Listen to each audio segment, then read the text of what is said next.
Hola amigos, esta es la reflexión 50. Es la segunda parte del ciclo que yo denomino aprender a pensar. Este video es un poco más elaborado, más complejo que, que la primera parte. Lo voy a complementar con imágenes de cuadros míos, donde en esos cuadros se puede observar, analizándolos en detalle, agrandando la imagen y viendo las distintas partes del cuadro, se puede ver cómo lo que yo explico o comento en este video lo llevé a la práctica en una obra pictórica. A medida que vaya comentando, que vaya explicando, voy a ir intercalando las imágenes de estos cuadros. Comienzo diciendo que un punto esencial de aprender a pensar es tener curiosidad. La curiosidad es algo innato en los niños, incluso en los adolescentes, pero a lo largo de la vida se va perdiendo y la persona, a medida que entra en la adultez, comienza a ser menos curioso y más conformista de lo que se le va dando, de lo que la sociedad le va dando. De allí que en muchos exámenes se usa el método de las opciones, en lugar de hacer una pregunta y esperar una respuesta. Es una cosa que estoy pensando en este momento. Aclaro que este video, como digo siempre, no tiene guión, no tiene libreto y es por asociación libre, lo que me va surgiendo de forma espontánea. Y ahora me surgió de manera espontánea un recuerdo de mi adolescencia, cuando yo daba exámenes, que en muchos casos se optaba por el método de presentar al alumno opciones y elegir entre las opciones. Este método a mí no me convencía, nunca me convenció. Y yo le decía a los profesores que lo mejor era hacer la pregunta y esperar que el alumno contestara. Si se equivocaba, se equivocaba. Pero al brindarle opciones, se lo está encasillando en la respuesta. Bueno, en esa época los profesores eran muy estrictos y no admitían mi rebeldía. Esto de la rebeldía lo voy a comentar hacia el final de este video. Yo siempre fui muy curioso, y sobre todo en la escuela secundaria, que era más estricta la disciplina. Yo fui al Colegio Nacional de Buenos Aires, una disciplina en esa época muy estricta, ahora ya no es tanto, y se me consideraba muy rebelde, porque hacía preguntas, porque me apartaba de muchas de las reglas. En la universidad ya la cosa era más libre. Yo di muchos exámenes en la Facultad de Derecho de manera muy libre, donde podía estudiar a mi manera. Mi manera era tomar el manual que daban los profesores de la materia respectiva y yo por mi cuenta iba a la biblioteca y veía el tratado, porque una cosa era el manual y otra cosa era el tratado. La mayoría de los alumnos pensaban que el tratado era muy complicado, muy difícil, y se conformaban con el manual. Y yo descubrí que en los tratados, por ejemplo Derecho Civil, los tratados de Derecho Civil eran mucho más fáciles de entender que los manuales. Los manuales estaban muy simplificados, era un compendio de la materia.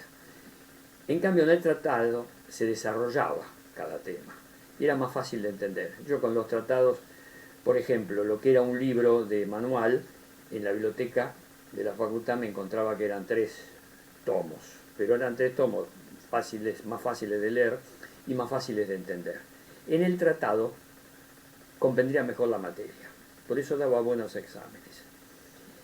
Trasladado esto al tema específico de aprender a pensar, yo voy a desarrollar esta idea. En muchos vídeos, muchas personas encontrarán vídeos cortos, concretos, al grano, como dice mi amiga la española, ir al grano. En cambio, yo en mis vídeos los desarrollo los temas y hablo en forma más pausada, no tan rápido. En los vídeos que hay sobre estos temas y sobre muchos otros temas se habla todo rápido, así a borbotones. Son vídeos de 10 minutos, 15 minutos y se habla todo y mucho, hay que compendiar mucho material en poco espacio, en poco tiempo, entonces se habla rápido y no se entiende mucho. Hablar lento, más pausado, permite asimilar mejor los conceptos. Esto es así. Una de las formas de aprender a estudiar, por ejemplo, es repetir. Y una forma de repetir es hablar lento y, con otras palabras, repetir los conceptos, pero con otras palabras. En esas repeticiones se aprende. El método de aprender a estudiar, clásico, que es este, repetir.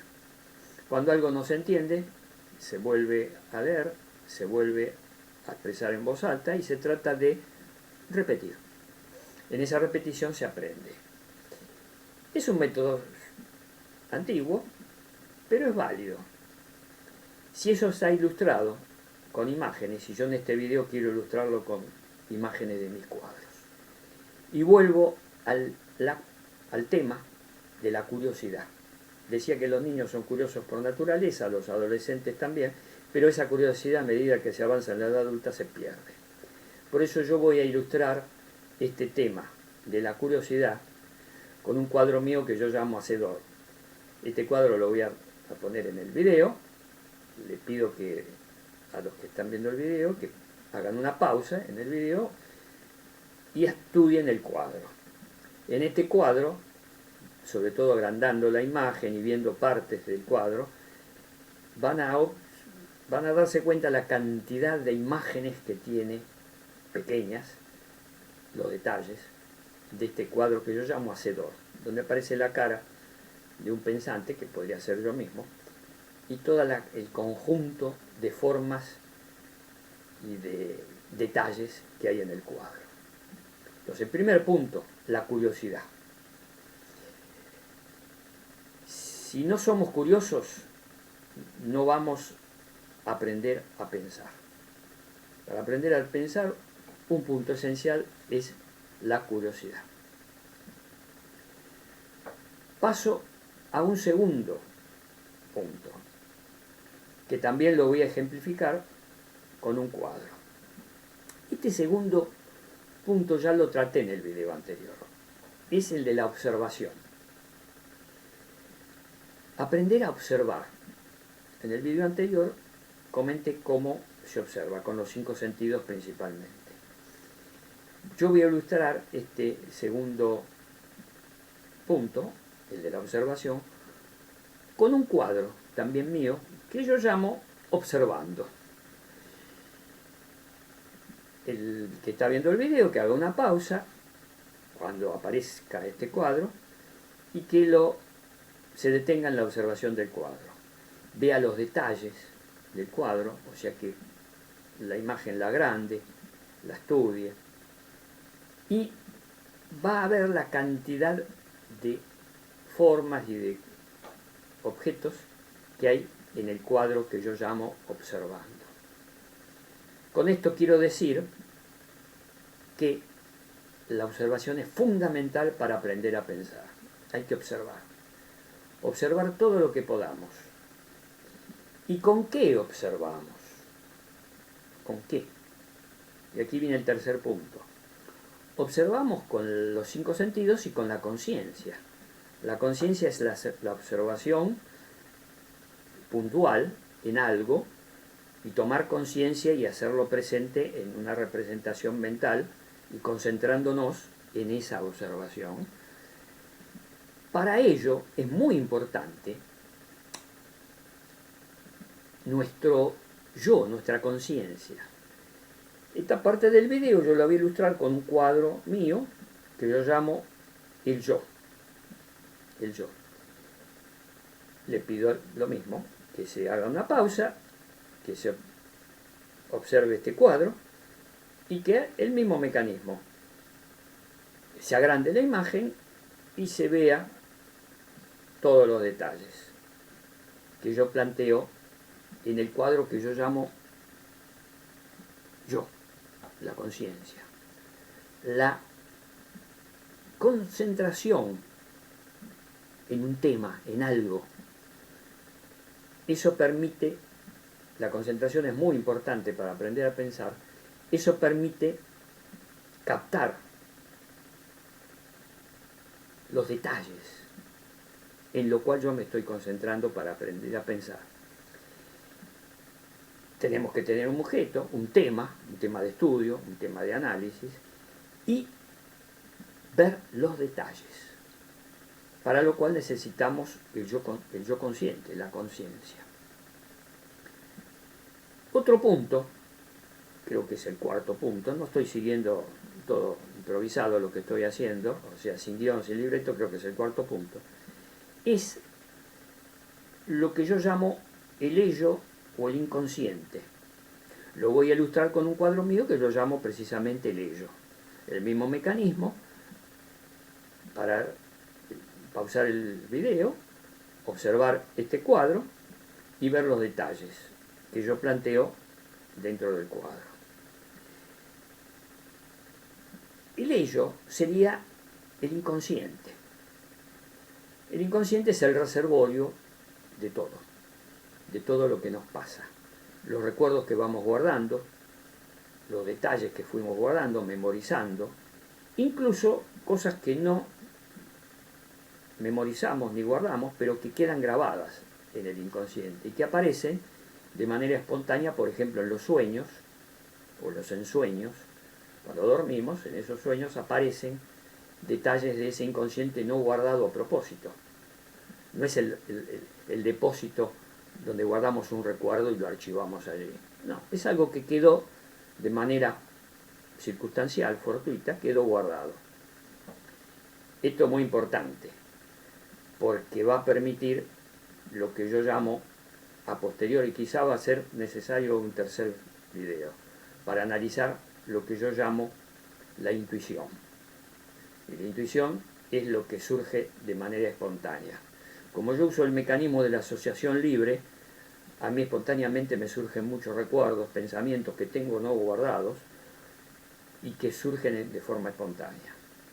Por eso mis videos son tan variados, hago mezcolanza de cosas, porque me surgen de manera espontánea cosas que no pensé que las tenía guardadas ni memorizadas. Otro punto importante, muy importante, es cómo se producen los encuentros de datos, de información. Yo lo voy a ejemplificar con un cuadro mío que yo denomino encuentros. El mismo mecanismo que menciono en los cuadros anteriores, pausar el video, ver el cuadro y, sobre todo, los detalles. Agrandar la imagen y ver los detalles. Siempre en mis cuadros de esta última época pictórica mía, que yo llamo quinta época pictórica, conviene ver los detalles, porque ahí está el jugo importante de la obra, en los detalles. Encuentros entre los distintos datos que nos van surgiendo de manera espontánea, por asociación libre, o esforzando la memoria para tomar un recuerdo. Busco un recuerdo en la memoria, lo traigo y le produzco el encuentro con otros datos, con otra información que me han surgido de manera espontánea. Esto implica un trabajo de relación. Hay que relacionar datos e información. Para aprender a pensar hay que practicar mucho esto, la relación, relacionar datos e información. Ahí vamos a poder aprender a pensar de manera más inteligente, diría yo. porque de últimas es una tarea, es un esfuerzo, el de relacionar, que se hace de forma consciente. Entonces, este punto, relacionar, es muy, pero muy importante.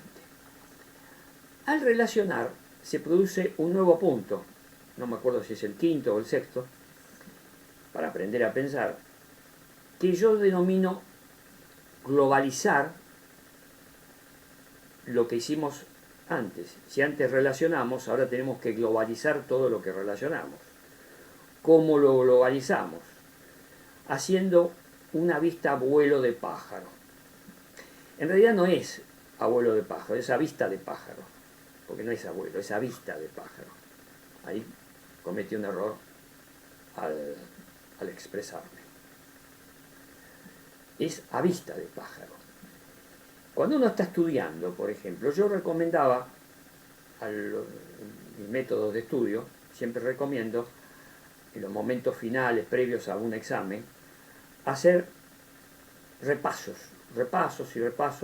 a vista de pájaro. Esos repasos rápidos, girando las páginas del libro, por ejemplo, de manera rápida.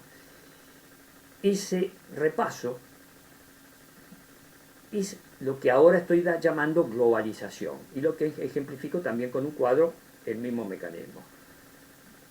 Pausar el video, ver el cuadro y ver los detalles para disfrutar y de paso memorizar lo que estoy diciendo en el video. La globalización equivaldría a lo que llamo mi método de estudio los repasos y ver la materia, una materia a vista de pájaro. El repaso. Otros lo llaman síntesis. También se lo puede llamar síntesis. Y con este mecanismo de globalizar, de repasar, de vista de pájaro, se produce una forma que ayuda a aprender a pensar. Porque no solo aprendemos a estudiar, sino también aprendemos a pensar.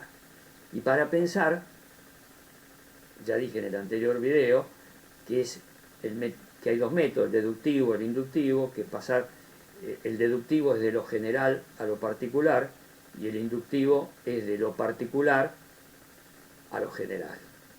Este mecanismo, si lo hacemos de manera rápida, pasamos en un estudio que estamos haciendo, o un tema que estamos tratando, pasamos de lo general a lo particular y a la inversa, de lo particular a lo general, de manera rápida, como repaso, como síntesis, como globalización, como vista de pájaro. Si hacemos esto, vamos a aprender a pensar, porque vamos a aprender a pensar relacionando.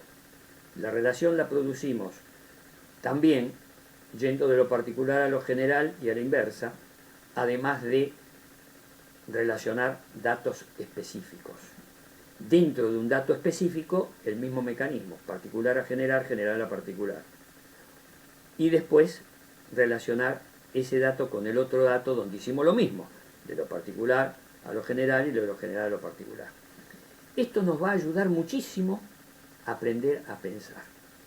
Es un video bastante complejo y lo estoy haciendo en forma rápida, por eso que convendría verlo varias veces, este video. Es complicado, no es tan fácil. Y otro punto importante que mencioné al comienzo del video, cuando hablaba de mi forma de ser en la escuela secundaria, incluso en la universidad también, de ser rebelde. Este es un punto importante para aprender a pensar. Lo podemos llamar rebeldía, lo podemos llamar, y yo lo ejemplifico con un cuadro mío que llamo protestas. Este cuadro protestas es muy complejo. También el mismo análisis. Pausar el video, ver el cuadro que yo voy a poner en este video, pausarlo, ver la imagen de protestas y analizarlo en detalle, agrandar la imagen, ver fraccionarlo el cuadro y van a ver muchas cosas que yo digo en las protestas. Mis protestas juveniles eran bastante bravas. Era muy protestón y lo llevó a la práctica. En el Colegio Nacional de Buenos Aires, en esa época con una disciplina muy estricta. Una vez íbamos, esto es una anécdota, íbamos en fila porque había que ir en fila, para ir de una aula a la otra, y en un momento dado, uno de los chicos, de los alumnos, había sido operado y tenía que caminar lento. Y la fila caminaba a paso bastante rápido. Y este chico, este alumno, se quedaba rezagado. Entonces a mí se me ocurrió, en solidaridad con este alumno, plantarme, salir de la fila y decir, paren, paren, levanté la mano, esperemos a nuestro compañero.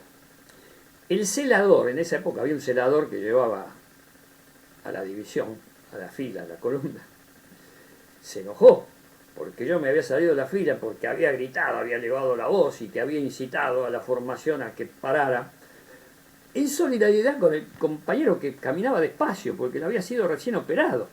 Entonces yo dije en voz alta, esperemos a nuestros compañeros, caminemos lentamente, vamos todos juntos. Bueno, eso me valió que me mandara el celador, me mandara a la prefectura. Y en la prefectura, el lugar donde se dirimía, por lo menos en la ciudad de Buenos Aires, uno podía defenderse de la falta que había cometido. Y ahí en la prefectura traté de defenderme, expliqué mi posición, y al final logré convencerlo al prefecto y también al celador que había que caminar más despacio, para ir junto con el compañero que había sido operado, que no se lo podía dejar relegado porque se sentía mal, pobrecito, había que acompañarlo. Bueno, y obtuve, merced a esa protesta juvenil, cuando era estudiante secundario, obtuve, me río ahora porque fue cómico, yo lo hice de manera instintiva, todo esto que estoy diciendo ahora no lo pensé, lo hice porque era rebelde. Por eso que este cuadro protestas es muy interesante, por eso lo puse en este video. Y lo ejemplifico con esta anécdota del Colegio Nacional de Buenos Aires. Logré que no me pusieran ninguna sanción en la prefectura. Esto es muy importante. Me defendí y conseguí que a toda la persona que lo operara, a todos los alumnos que lo operaran, había que caminar más despacio, para ir de una aula a la otra. Íbamos a ir de un aula donde nos daban la clase normal a un aula más compleja que era el laboratorio. Y entonces conseguí que caminar despacio, esperándolo al compañero para que no quedara rezagado, porque quedaba rezagado, pobrecito. Lo dejaban ir rezagado, pero él se sentía mal porque quería caminar más rápido y bueno, se generaba un conflicto en este alumno. Conseguí que fuéramos todos en solidaridad con el alumno operado. Esta anécdota me río ahora, pero tuvo sus bemoles. Conseguí que no me pusieran una sanción, pero llamaron a mi padre para decirle que yo era demasiado rebelde, que planteaba demasiadas cosas, que tenía que estar sujeto más a la disciplina. Y mi padre, como me conocía, se rió y les explicó que yo era así, que había que comprenderme, que no era que fuera malo, era bueno, lo que pasa es que no era tan dócil. Y de paso mi padre les dijo, el reglamento acá es muy estricto, háganlo más flexible. Y me parece que a partir de ese año se empezó a hacer el reglamento del Colegio Nacional de Buenos Aires más flexible. Hoy en día es mucho más flexible. No sé si por esas protestas mías o por otras protestas de otros que se añadieron a la mía. Para aprender a pensar hay un punto fundamental que vendría a ser el compendio de todo lo que dije en este video hasta ahora. Lo estoy haciendo más corto, me parece, este video, pero es muy complejo. Y es como yo denomino a mis videos, reflexiones. Para aprender a pensar hay que aprender a reflexionar. Voy a ejemplificar. este punto del video con otro cuadro mío que yo llamo reflexiones. Les pido a los que vean el video que hagan el mismo trabajo. Hagan pausa en el video, vean el cuadro, la imagen que yo añado, que llama reflexiones, y analícenlo, agranden la imagen, vean los detalles, y ahí vamos a ver en los detalles cómo yo llevo de manera artística este concepto de la reflexión. Me parece que omití un cuadro, no sé si está. Cuando haga la edición del video me voy a fijar si lo puse. Un cuadro que yo llamo observando. Creo que lo mencioné al principio, porque sí, tengo que haberlo mencionado, porque la observación es muy importante y que junto con la curiosidad son dos aspectos fundamentales, por eso lo menciono ya al principio. No recuerdo si lo puse el cuadro, y si no, lo pongo cuando hablo de la observación. Pongo el cuadro ese que yo llamo observando. No estoy seguro, pero como esto es espontáneo, lo que me surge en este momento no lo recuerdo con exactitud si lo puse o no. Si no lo puse, lo pongo. Menciono ahora que lo voy a poner y lo pongo. Y si lo puse, bueno, esto es una redundancia. Pero es una forma de probar cómo hago yo mis videos, de manera de asociación libre.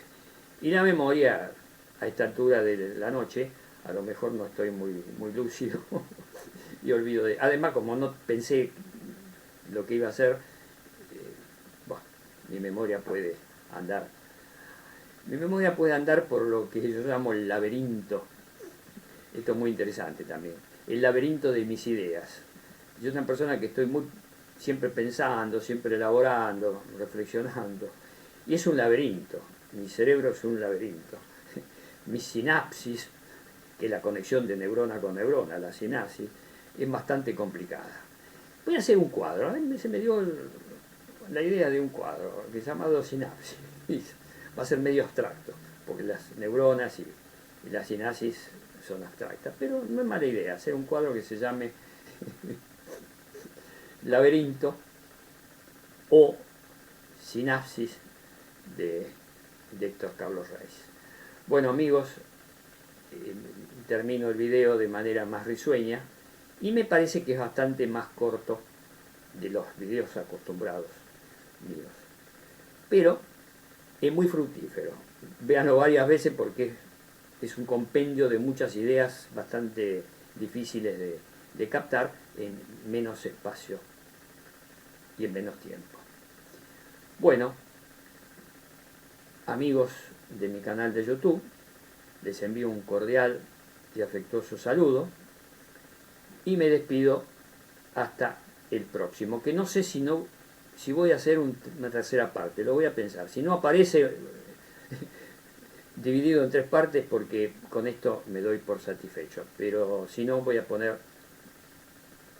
lo voy a reflexionar si pongo un tercer video de aprender a pensar, una tercera parte o no. Bueno, amigos, ahora sí me despido con un cordial saludo, un afectuoso saludo a todos los que ven mis videos y mi agradecimiento, y les pido por favor que se suscriban al canal, es muy importante esto, que hagan clic en la suscripción y que hagan clic también en la campanita para recibir los videos que yo vaya publicando en YouTube. Y también, si les gusta el video, que hagan like, el dedo para arriba. Y si no les gusta, bueno, el dedo para abajo. Que escriban comentarios, que pongan observaciones, críticas. Aclaro que a mí no me molestan las críticas, me pueden poner todas las críticas que quieran. Incluso yo comento en otros videos que soy una esponja, a mí las críticas no me molestan, tomo en cuenta todo y leo todas las observaciones, los comentarios y las críticas. Bueno, amigos, una despedida larga, pero es bastante amena. Ahora sí me despido con mi clásico ¿Cuál es mi clásico saludo de despedida final? Cuando yo digo eso ya termino el video. Es chau. Chau.